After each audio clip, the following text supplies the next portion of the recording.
अस्सलाम वालेकुम student, doctor Tahmina नज़ीर है। आज हम स्टैटिकल थ्योरी 1 का चैप्टर नंबर 4 स्टार्ट करते हैं आपकी बुक से। तो उसमें कुछ जो सेंटर टेंडेंसी के मेजर्स हैं उसको हम जनरल उसकी जो डेफिनेशन है वो करेंगे, और आपने साथ साथ बुक को फॉलो करते जाना है। बुक को फॉलो करके वो जो बुक के अंदर एग्जांपल्स हैं, सॉल्यूशंस दिए हुए हैं उन्होंने, उनको आपने अच्छे से देख लेना है। तो आज का लेक्चर स्टार्ट करते हैं। बिस्मिल्लाहिर्रहमानिर्रहीम। आज का टॉपिक का नाम है मेजर ऑफ सेंटर टेंडेंसी, ठीक है, और ये आपका लेक्चर नंबर 12 है। इसके अंदर हम सेंटर टेंडेंसी के जो डेफिनेशंस हैं और जितने भी इसके अंदर फर्दर यूनिट्स हैं उसको हम देखते जाएंगे, और उन पे हमारा फर्दर नेक्स्ट लेक्चर्स होंगे।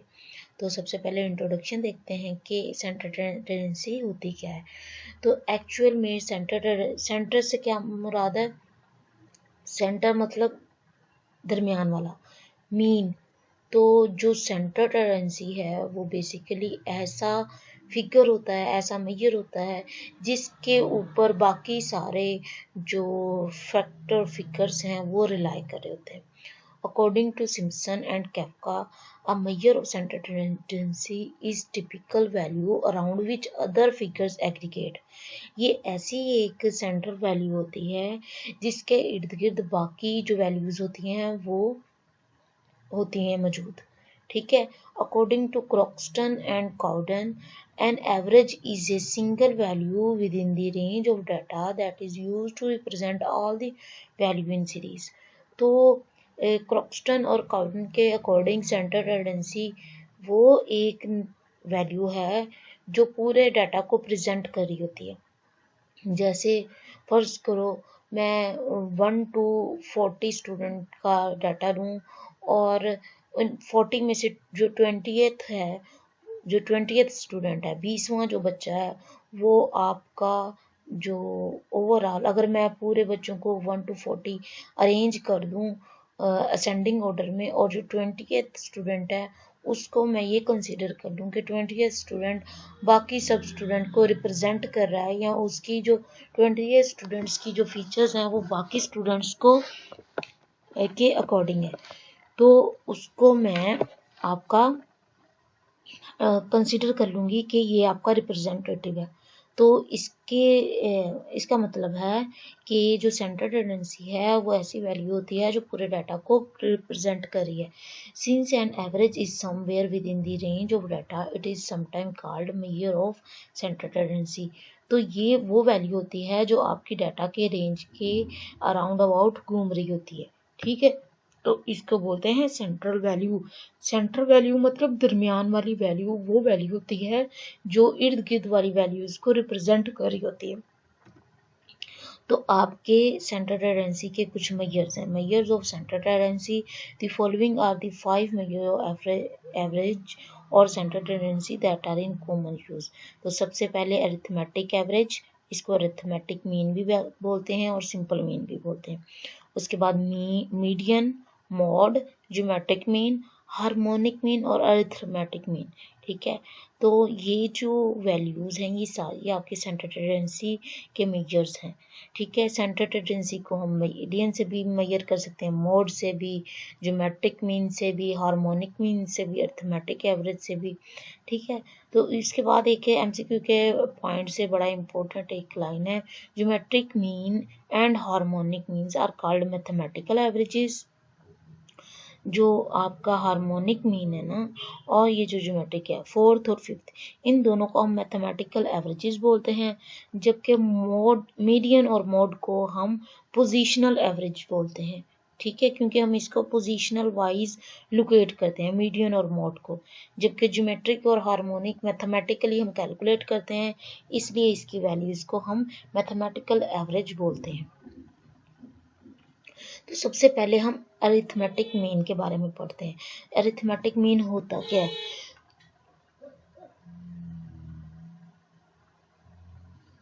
Arithmetic mean, to define the arithmetic mean, add the value of all terms and then divide sum by the number of terms.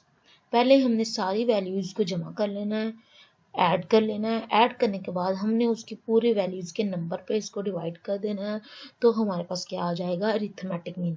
ये सबसे सिंपलेस्ट वे है मीन को कैलकुलेट करने का। हम क्या करते हैं कि जितनी वैल्यूज़ गिवन है उनको ऐड करके डिवाइड कर देते हैं टोटल नंबर ऑफ वैल्यूज़ पे। तो इस तरह हमारे पास एक मीन वैल्यू आ जाती है। अब इसके तीन मेथड है। डायरेक्ट मेथड और सबसे इजी मेथड ये है कि हमारे पास फर्ज करें नंबर ऑफ वैल्यूज़ हैं x1 x2 x3 और सो ऑन, ठीक है, n तक वैल्यूज़ हैं। उसके बाद हम क्या करते हैं, इन सारे x+1 कर देते हैं, x+2 कर देते हैं, x1 + 2 x2 plus x3 plus x4 करते जाएंगे प्लस तक अनटिल n, ठीक है। तो जो सबसे इस तरह हम इसको सम अप कर देंगे और फिर डिवाइड कर देंगे इनके टोटल नंबर से। टोटल नंबर मतलब 1 2 3 4 कितने नंबर्स हैं इन टोटल वैल्यूज़ की, तो उससे हम डिवाइड करके अपना अरिथमेटिक मीन ले लेंगे।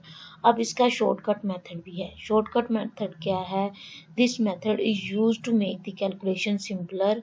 Late a be any assumed mean, d the deviation of arithmetic mean, then we have, फर्ज करें कि आपने कोई वैल्यूज़ में से कोई एक वैल्यू को सिलेक्ट कर लिया है। मैं लेती हूँ वैल्यूज़ 50 100 150 200 250 300, तो इनमें इन सब वैल्यू में से मैं बिलफर्स 200 को अपना एक स्टैंडर्ड समझ लेती हूँ। ये आप पे डिपेंड करता है। तो वो जो मैं स्टैंडर्ड समझती हूँ वो ए वैल्यू है, उसको मैं यहाँ पुट कर देती हूँ, ठीक है। अब ए वैल्यू से कितना आपका मीन डेविएट कर रहा है वो आपका डी कहलाता है, ठीक है। उसके बाद आपको उसको फ्रीक्वेंसी से मल्टीप्लाई करके उनको सम अप करते जाएंगे, पूरा सम ले लेंगे और डिवाइडेड कर देंगे टोटल नंबर ऑफ सैंपल से, ठीक है। तो ये एक शॉर्टकट मेथड है वैल्यूज़ को कैलकुलेट करने का मीन की। उसके बाद थर्ड पे step deviation method. Step deviation method में हम क्लास इंटरवल को यूज़ करते हैं। ये कॉन्टिन्यूस और रेंज फॉर्म में जो डाटा होता है उसके लिए हम स्टेप डेविएशन मेथड यूज़ करते हैं।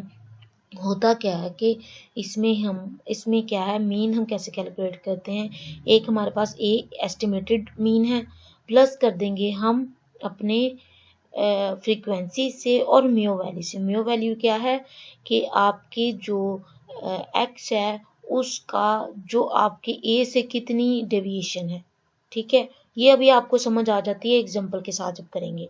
डिवाइड कर देते हैं हम इसको एन से और आई कहलाता है क्लास इंटरवल।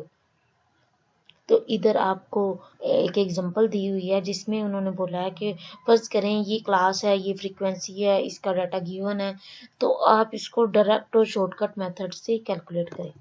तो डायरेक्ट मेथड क्या है, सिंपल, हमने सबको सम अप करके डिवाइड कर देना है। शॉर्टकट मेथड क्या है कि आपने एक वैल्यू कंसीडर कर लेनी है कि जिसको आपने मीन समझा, ठीक है।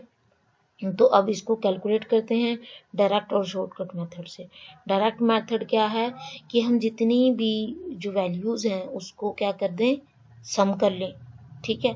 सम करके हम डिवाइड किसके ऊपर करेंगे, एन के ऊपर, ठीक है। तो आपकी सारी वैल्यूज़ कितनी हैं, फर्ज करें 25 है और उसकी फ्रिक्वेंसी 8 है। तो आप जब तक इसकी जो सेंटर वैल्यू है वो नहीं कैलकुलेट करेंगे आपके पास टोटल नंबर ऑफ वैल्यूज़ नहीं आएंगी। तो आपने फ्रिक्वेंसीज को एक्स के साथ मल्टीप्लाई कर देना है। टोटल वैल्यू है 4600।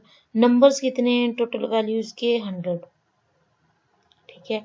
तो आपने 4600 को डिवाइड कर देना है 100 पे। तो ये आपका सिंपल और डायरेक्ट मेथड है मीन को कैलकुलेट करने का। आपके पास क्या आया, 46 एवरेज आई, 46 मीन वैल्यू आई, ठीक है। तो ये आपका है मीन का डायरेक्ट मेथड। डायरेक्ट मेथड में आप क्या कर रहे हैं, डायरेक्ट और सिंपल मेथड में सारी वैल्यूज़ को जमा कर लेते हैं। जमा करने के बाद हम क्या करते हैं, उसको डिवाइड कर देते हैं टोटल नंबर ऑफ रीडिंग्स पे या टोटल क्वांटिटी पे। तो आपके पास फर्ज करो इधर इन्होंने क्या दी थी, फ्रीक्वेंसी दी थी। फ्रीक्वेंसी के साथ साथ 8, 26, 30, 20 और 16। तो आपको रेंज दी और फ्रीक्वेंसी दी, आपने रेंजेस की मिड वैल्यू कैलकुलेट करके वो आपके पास आ जाएगी x, आपने उनकी x को जो फ्रीक्वेंसी उसके साथ मल्टीप्लाई करके उसको प्लस कर लेना है, तो आपके पास आ जाएगी टोटल नंबर ऑफ वैल्यूज का एग्रीगेट, उसको आपने डिवाइड कर देना है 100 से, तो आपके पास आंसर आ जाएगा 46। तो आपने अब शॉर्टकट मेथड की बात करें तो डायरेक्ट मेथड में आपके पास 46 आई रेंज, तो आप शॉर्टकट मेथड में अज्यूम कर लें कि आपका जो मीन वैल्यू है वो है a, ठीक है। फिर उस a को आप इस फार्मूला में पुट करके अपनी वैल्यू कैलकुलेट कर सकते हैं, इस फार्मूला में पुट करके। अच्छा, अब दूसरी एग्जांपल है compute the mean of following frequency distribution using step deviation method 0 to 11, 11 to 22, 22 से 23, 33 से 44, 44 से 55, 55 से 66 और उनकी फ्रीक्वेंसीज बताई हैं। अब हमने क्या करना है कि हमने स्टेप डेविएशन मेथड के थ्रू इन वैल्यूज को कैलकुलेट करना है। तो हम क्या करेंगे, सारे जो क्लासेस हैं उसको इस तरह अरेंज करेंगे, इनकी मिड वैल्यू लेंगे, फिर एफ कितनी है ये फ्रीक्वेंसी गिवन है, हम क्या करेंगे फिर एज्यूम किया कि हमारा इनमें से कौन सा मीन था, तो एज्यूम करने में मैं 38 को एज्यूम कर लेती हूँ, ठीक है। 38 को एज्यूम करके मैं इसको एक्स वैल्यू जो मिड वैल्यू है उससे माइनस करती जाऊंगी, तो मेरे पास डी आ जाएगा, ठीक है। डी की वैल्यू कब आएगी, एक्स माइनस ए से, एक्स ये है, ए कंसीडर किया मैंने 38 है, तो 38 माइनस 5.5 33, 38 माइनस 16.5 माइनस 22, ठीक है। तो इस तरह मैं सारी वैल्यूज लेती जाऊंगी, ठीक हो गया। अब मेरा क्लास इंटरवल कितना है, 0 से 11, आई क्या है क्लास इंटरवल। अब मैं क्या करूंगी, x माइनस ए को i से डिवाइड कर दूंगी, तो मेरे पास म्यू वैल्यूज आ जाएंगी मेरी, ठीक है। म्यू को और f को आपस में मल्टीप्लाई कर दूंगी, तो मेरे पास क्या आ जाएंगी, f म्यू की वैल्यूज, और ये मेरे पास सारी वैल्यूज आ गई, ठीक है। तो अब उसका वैल्यू कैलकुलेट करने के लिए a 38.5 था, i कितना था, i into F U over N, तो ये सारी मैंने वैल्यू कैलकुलेट कर ली, is equal to I 38.5 minus 619 के, और ओवरऑल मेरा एवरेज कितना आया 32.306, ठीक है। अब प्रॉपर्टीज की बात करें तो आपके जो मीन है उसकी प्रॉपर्टी होती है कि जब भी हम इसकी डेविएशन का सम लेंगे तो वो इज इक्वल टू आएगा 0 के, ठीक है। तो आपकी जितना भी the algebra sum of deviation of all variate from the arithmetic mean is 0, तो आपकी जितनी भी सम का डेविएशंस हैं वो क्या आएंगी, अगर उसको प्लस करेंगे तो वो 0 के इक्विवेलेंट आएंगी। अच्छा, इसके अलावा जो आपका the mean of a constant in constant itself, तो आपका जो अगर कांस्टेंट अगर कोई आपकी वैल्यू है, अगर आप उसका मीन लेंगी तो वो भी कांस्टेंट ही वैल्यू आएगी। उसके अलावा इधर एक फार्मूला दिया हुआ है, let X I be the deviation of variate X be from the mean M where I is equal to 1 2 3 and so on, then X I, उसके तरह उन्होंने कहा है कि हम इसको इस फार्मूला से कैलकुलेट कर सकते हैं। इसको करने की जरूरत नहीं है आपको, जस्ट आपको इसकी प्रॉपर्टीज का पता होना चाहिए। अच्छा, इसके कुछ मेरिट्स और डीमेरिट्स हैं मीन कैलकुलेट करने के इन मेथड्स के थ्रू। क्या है ये मेरिट्स, क्या है मतलब इसके बेनिफिट्स क्या है, कि ये सबसे आसान और इजी तरीका है, simplest and easy to understand. आप इसको आसानी से कैलकुलेट कर सकते हैं, इसको समझना आसान है, it is easy to calculate, आप इसको इजीली कैलकुलेट कर सकते हैं। Its calculation is based on values, तो इसकी जो कैलकुलेशन है वो सारी इसकी वैल्यूज़ पे बेस करती हैं। ऐसा नहीं है कि हम कोई इमेजिनरी वैल्यू लें, it is best measure to compare the two data set. अगर हमने दो डाटा सेट को मेजर करना है, उसका कंपेयर करना है, तो हम मीन के थ्रू कर लेंगे कि एक डाटा में इतना मीन है और दूसरे डाटा में इतना मीन है। It is less affected by sampling fluctuation, और अगर हम सैम्पलिंग टेक्निक चेंज करते जाएं तो ये जो वैल्यूज़ हैं ये कम अफेक्ट होती हैं। अब डीमेरिट्स की बात करें तो डीमेरिट्स में क्या आता है कि it can not be calculated when all values are not known. आप इसको कैलकुलेट नहीं कर सकते जब आपके पास कोई वैल्यू मौजूद ना हो। It is affected by extreme value. ये जो आउटलायर्स होते हैं उसकी वजह से ये इफेक्ट होती है। आउटलायर्स मतलब extreme higher value extreme lower value से ये इफेक्ट होती है। It can not be use when data is open ended. जब आपका डाटा अननोन हो, मतलब उसकी कोई एंड ना हो, ओपन एंडेड हो, तो आप उसको कैलकुलेट नहीं कर सकते। तो अब तक हमने अरिथमेटिक मीन के 3 मेथड का डाटा है, simple method, direct method, step method, और उसके बाद हमने इसके मेरिट और डीमेरिट्स देखे हैं। मेरिट्स और डीमेरिट्स में मेरिट्स क्या है इसके, ये सबसे आसान मेथड है, समझना आसान है, इसको कैलकुलेट करना आसान है। इसको अगर हम इसकी वैल्यूज़ के बिहाफ पे हम इसको कैलकुलेट करते हैं, कैलकुलेट जब कर लें तो हमारे पास इसके डाटा सेट को कंपेयर करना आसान है। और सबसे अच्छी बात ये है इसकी कि जब हम सैम्पलिंग टेक्निक हमारी वेरी करती हैं कि मैं हर आने वाले को ले रही हूँ एज ए सैम्पल, या गिन चुने लोगों को ले रही हूँ एज ए सैम्पल, या लॉटरी मेथड के थ्रू ले रही हूँ सैम्पल, तो ये सारी टेक्निक इस मीन के ऊपर अफेक्ट नहीं करती। डीमेरिट्स में आपने देखा कि इसको हम तब कैलकुलेट नहीं कर सकते जब इसकी पूरी वैल्यू पता ना हो, ठीक है। तो और उसके बाद ये अपनी एक्सट्रीम वैल्यूज़ की वजह से इफेक्ट होता है। इसके अलावा अगर डाटा आपका ओपन एंडेड हो तब भी इसकी वैल्यू इफेक्ट होती है। उसके बाद मीडियन की बात करें।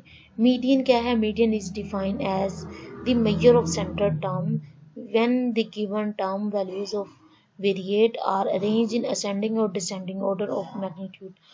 इसमें क्या होता है कि हम जो आपकी वैल्यूज़ हैं उसको असेंडिंग और डिसेंडिंग ऑर्डर में अरेंज करके फिर हम मीडियन को कैलकुलेट करते हैं।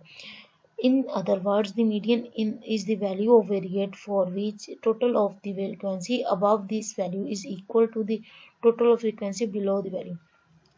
जब हम डाटा को अरेंज करते हैं एक लाइन में असेंडिंग या डिसेंडिंग ऑर्डर में, तो जो भी वैल्यू हम सेंटर टेंडेंसी की या मीडियन की मेजर करेंगे उससे ऊपर और नीचे वाली वैल्यूज़ एक तो वो इक्वल होंगी, दूसरा कुछ जो मीडियन से ऊपर वाली वैल्यूज़ होंगी वो छोटी होंगी, जो नीचे वाली वैल्यूज़ होंगी वो बड़ी हो सकती हैं अगर हम असेंडिंग में लेंगे। अगर हम डिसेंडिंग में लेंगे तो मीडियन से ऊपर वाली वैल्यूज़ बड़ी होंगी और नीचे वाली वैल्यूज़ छोटी होंगी। तो इधर एग्जांपल दी है इसको समझाने के लिए। The mark obtain by 7 student in paper of statistics are. तो फर्ज करो 7 वैल्यूज़ आई हैं, 15, 20, 23, 32, 34, 39, 48 और 50, ये 7 वैल्यूज़ हैं। मैं फ़र्ज़ करो इसका कैलकुलेट करती हूँ, इसको मैंने अरेंज कर लिया असेंडिंग ऑर्डर में। 32 इसका मीन है, तो 32 अगर इसका मीन है तो इससे जो 3 वैल्यूज़ ऊपर हैं वो क्या हैं इसकी,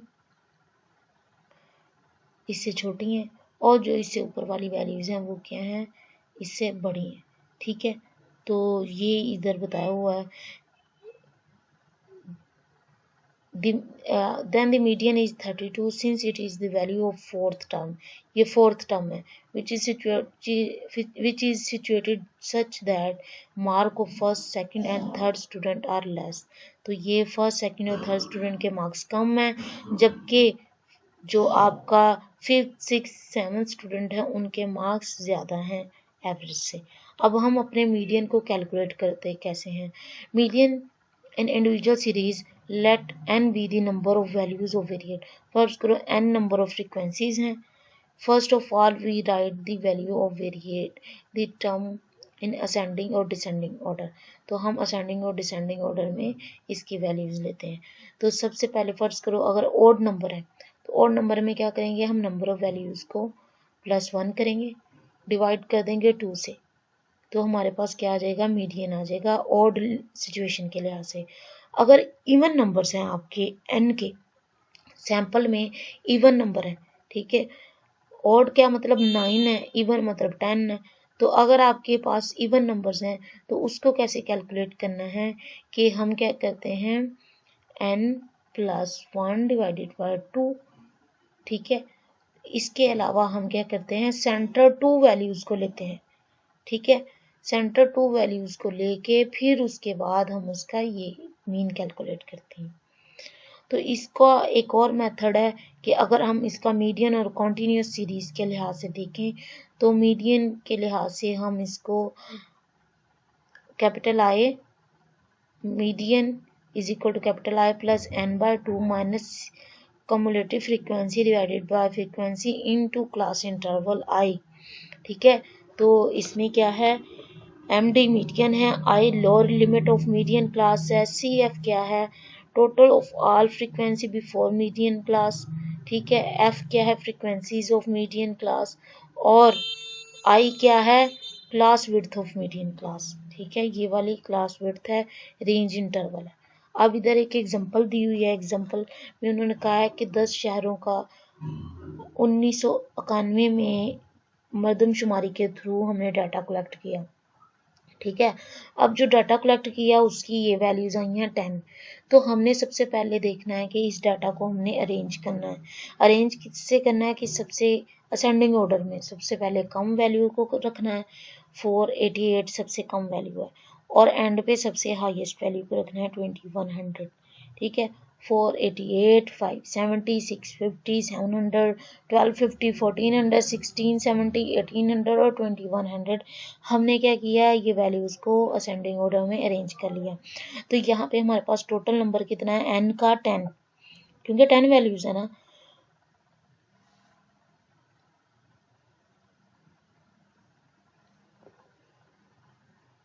अब 10 वैल्यूज हैं तो ये क्या है, इवन।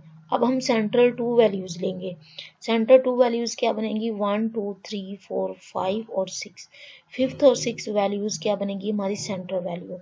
तो सेंट्रल वैल्यू को हम क्या करेंगे, ऐड करके डिवाइड कर देंगे 2 से। सिंपल, ये इधर गलती से 14,000 लिखा है, ये 1400 है। 1250 और 1400 को जब हम डिवाइड करेंगे 2 के साथ तो आंसर आएगा 1325। तो ये हमारा इवन के लिहाज से मीडियन है। इवन अगर ऑड होता है ये तो हम सिंपल सेंटर वैल्यू में 1 प्लस करके डिवाइड कर देते 2 के साथ, और यहाँ पे ये इवन वैल्यूज हैं। हम क्या करेंगे, सेंटर 2 वैल्यूज को लेंगे और क्या करेंगे कि इसको डिवाइड कर देंगे प्लस करके 2 से। ठीक है, अब उसके बाद उन्होंने कहा है कि ये वैल्यूज हमने दी हैं आपको, आप इसका मीडियन कैलकुलेट करें। तो रेंज है हमारे पास। ठीक है, रेंज के लिए हम कौन सा मेथड यूज कर रहे थे, थर्ड मेथड। थर्ड मेथड में मैंने अभी आपको ये फार्मूला बताया, ये रेंजेस हैं, नंबर ऑफ वर्कर्स फ्रीक्वेंसी बताई हुई है, कम्युलेटिव फ्रीक्वेंसी कैसे हम कैलकुलेट करते थे, 22 एज सच इसकी कम्युलेटिव यही आएगी। 22 में हम क्या करेंगे, ऐड कर देंगे 38 को 60। ठीक है, 60 में ऐड कर देंगे 46 को 106। इस तरह नीचे वाले को ऐड करते जाएंगे तो हमारे पास कम्युलेटिव फ्रीक्वेंसीज आ जाएंगी। ठीक है, अब हम क्या करेंगे, मीडियन कैलकुलेट करेंगे। मीडियन कैलकुलेट कैसे करेंगे, therefore median is the measure of N कितना है, नंबर ऑफ वर्कर्स कितने हैं 161। इन सबको जमा करें तो हमारे पास नंबर ऑफ वर्कर्स हैं 161। और इस तरह 161 में हम क्या करेंगे कि हमारा मेजर क्या आएगा सेंट्रल टेंडेंसी का, ये आएगा 81 टर्म। 161 प्लस 1 डिवाइडेड बाय 2, तो हमारे पास जो 81st टर्म है वो क्या आएगी, हमारी सेंट्रल वैल्यू।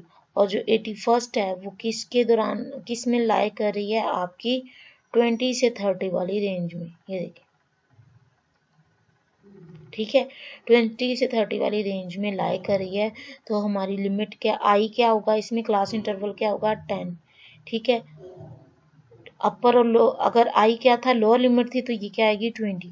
तो 20 लोअर लिमिट आई वैल्यू क्या आई 10, और ये जो वैल्यू है ये हम कैलकुलेट करते हैं 1/2 इंटू 60, 160 माइनस कम्युलेटिव फ्रीक्वेंसी क्या है उसकी 60। ठीक है, तो उसके बाद डिवाइड कर देंगे हम उसको f के साथ 46 के साथ। ठीक है, f क्या था उसी वैल्यू का 46। ठीक हो गया, तो हम इन सबको कैलकुलेट करके जो हमारी वैल्यू आएगी वो क्या आएगी 24.46। तो इसी तरह पे एक और एग्जांपल है जिसमें हमने कम्युलेटिव फ्रीक्वेंसीज को निकालना है। मीडियन निकाला 125 प्लस 1 आया। ठीक है, और डिवाइड किया हमने इसको 2 के साथ तो हमारे पास टोटल नंबर क्या था 125, इसको हमने +1 करके डिवाइड किया 2 के साथ, तो हमारी सेंटर वैल्यू कितनी आएगी, वो हो हमें 63rd टर्म मिलेगी। 63rd टर्म किसके अंडर आ रही है, इसके अंदर, तो ये इसमें वैल्यू क्या आएगी 30 to 40, ठीक है। 30 to 40 का फ्रीक्वेंसी क्या है 24, तो हमें 30 to 40 इसमें लोअर लिमिट आई क्या आएगी 30, ठीक है। रेंज क्या आएगा इनका 30 से 40 का डिफरेंस क्या था 10, तो स्मॉल आई 10 से रिप्रेजेंट होगा, आई 30 से, हमारे पास जो वैल्यू आई एन वो 125/2 माइनस कम्युलेटिव कितनी फ्रीक्वेंसी थी 60, डिवाइड हमने किया टोटल फ्रीक्वेंसी से 24, तो जो हमारे पास अमाउंट आई वो 31.04 आई। तो ये इस तरह हमारा जो मीडियन है वो कैलकुलेट हो गया रेंज और इंटरवल के लिए। इस तरह आपके जो बुक है उसके अंदर बहुत सी दूसरे भी एग्जांपल्स हैं, सॉल्यूशंस दिए हुए हैं साथ ही उसके, वो एग्जांपल प्लस सॉल्यूशंस आपने देख लेने हैं। आपने अरिथमेटिक मीन की प्रॉपर्टीज, उसके मेरिट और डीमेरिट्स को अच्छे से कर लेना है। कोई क्वेश्चन क्यूरी हो आप मुझसे पूछ सकते हैं। अब आज के लेक्चर में हमने पढ़ा है सेंटर टेंडेंसी। सेंटर टेंडेंसी होती क्या है कि आपके जो आप वैल्यू कैलकुलेट करते हो, जितना भी आपका डाटा हो उसका जो मिडल वैल्यू या मीन है, जिसके इर्द गिर्द आपकी सारी वैल्यूज लाई करती हैं, उसको कहते हैं मीन वैल्यू या सेंटर टेंडेंसी। सेंटर टेंडेंसी के आगे मेजर्स हैं mean, median, mode, arithmetic mean और हार्मोनिक मीन, ज्योमेट्रिक मीन, ये सारी सेंटर टेंडेंसी के फैक्टर्स हैं या उसके मेजर्स हैं। फिर हम 1 बाय 1 हमने देखा मीन की वैल्यू कैसे कैलकुलेट करते हैं, अरिथमेटिक मीन और मोड के बारे में हमने पढ़ा। अरिथमेटिक मीन क्या होता है कि सब वैल्यूज को प्लस करके डिवाइड कर देते हैं सिंपल उसके नंबर्स के साथ। अच्छा, उसके भी हमने मेथड्स पढ़े थे। उसके बाद हमने मोड देखा। मोड के भी क्या हैं, मोड को हम असेंडिंग ऑर्डर में या डिसेंडिंग ऑर्डर में अरेंज करके जो मिडल वैल्यूज होती हैं उसको हम एज ए मीन कंसीडर कर लेते हैं या मोड कंसीडर कर लेते हैं। तो ये था आज का हमारा लेक्चर। तो उम्मीद करती हूँ समझ आ चुका होगा। थोड़ा मुश्किल है, आप इसको पढ़ेंगे बार बार तो आपको आ जाएगा। कोई क्वेश्चन क्यूरी हो आप मुझसे पूछ सकते हैं। आप ये लेक्चर सुन के मुझे बताएं, अगर नहीं समझ आया तो हम इस पे जूम मीटिंग अरेंज करके उसमें इसको कर लेंगे। Thank you so much.